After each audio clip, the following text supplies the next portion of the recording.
এবারের ত্রয়োদশ জাতীয় সংসদ নির্বাচনে এক ঝাঁক তরুণ ছাত্রনেতা এমপি নির্বাচিত হয়েছেন।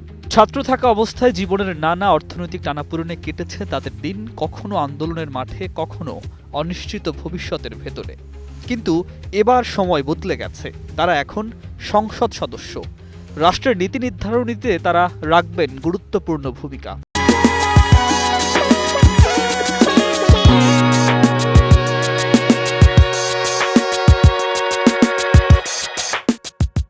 ফলে জনমনে স্বাভাবিকভাবেই কৌতূহল, একজন এমপি হিসাবে তারা কি কি সুযোগ সুবিধা পাবেন, কি কি ধরনের সুবিধা তাদের জীবনযাত্রায় নতুন বাস্তবতা তৈরি করবে।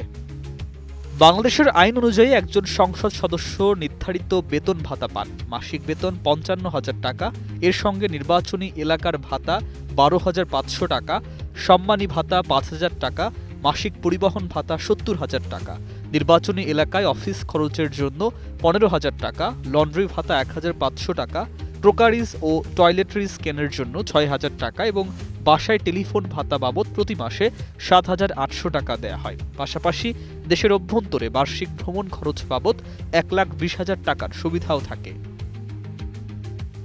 বেতন ভাতার বাইরে এমপিদের জন্য কিছু বিশেষ সুযোগ সুবিধা রয়েছে, যেগুলো সাধারণ মানুষের নজর সবচেয়ে বেশি টানে। এর মধ্যে অন্যতম হল শুল্কমুক্তভাবে গাড়ি আমদানির সুবিধা।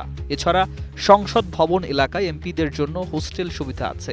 আবার এমপিদের জন্য বার্ষিক স্বেচ্ছাধীন তহবিলও থাকে, যার পরিমাণ ৫ লাখ টাকা।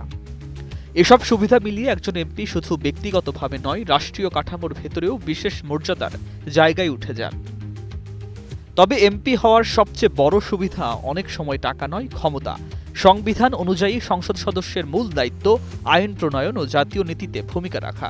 কিন্তু বাস্তবে বাংলাদেশে দীর্ঘদিন ধরে দেখা গেছে এই আইনগত ক্ষমতা ধীরে ধীরে নির্বাচনী এলাকায় প্রশাসনিক ও নির্বাহী প্রভাবেও রূপ নিয়েছে।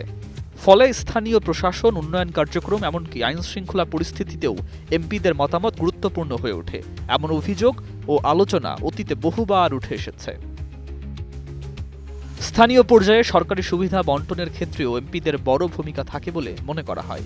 খাদ্য সহায়তা, বয়স্ক ভাতা, সামাজিক নিরাপত্তা কর্মসূচি সহ প্রায় ৪০ ধরনের প্রকল্পে কারা সুবিধা পাবেন তা নির্ধারণে এমপিদের সম্মতি বা সুপারিশ গুরুত্বপূর্ণ হয়ে ওঠে।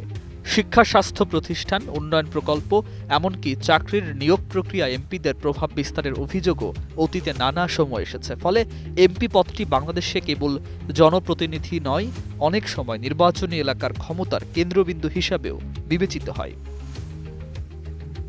News desk, ২১ television.